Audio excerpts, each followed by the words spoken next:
Je m'appelle André. Je suis retraité de la SNCF depuis 1996. Et voilà, donc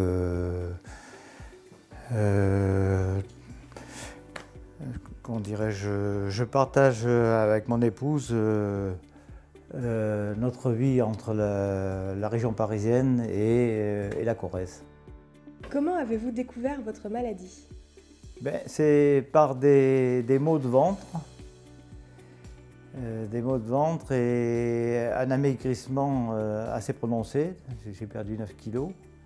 Donc j'ai été consulter mon médecin traitant qui m'a prescrit un scanner en premier lieu. Ce scanner a démontré si vous voulez, au niveau des affaires suspectes, au niveau de tumeurs, tout ça. Et donc j'ai reconsulté mon médecin traitant qui m'a, comment dirais-je, prescrit un IRM. Voilà, donc ça, au niveau découverte de cette maladie, ça remonte en mai 2015. Qu'est-ce qui vous a le plus aidé?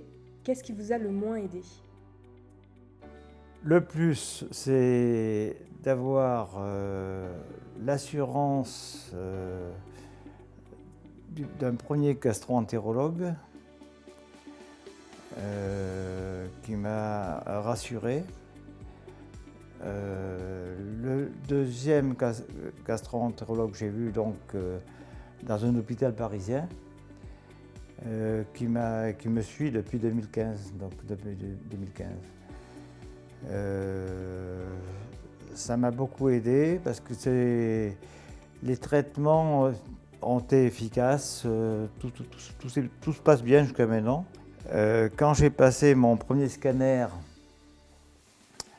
j'ai eu la désagréable surprise du radiologue m'annonçant que j'avais une tumeur. Donc, et ce monsieur,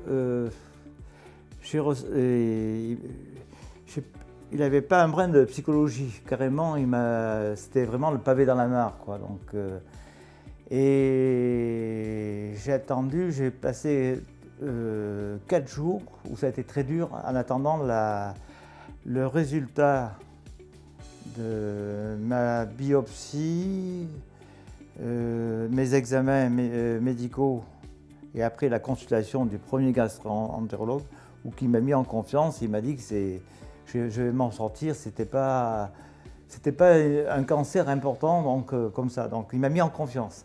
Mais ça a été très dur pendant 4 jours au niveau moral, c'est tout ça, par l'annonce de ce radiologue qui manquait complètement de psychologie.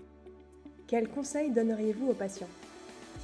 Quand on apprend ce genre de maladie, c'est vrai que ça en met un coup au moral.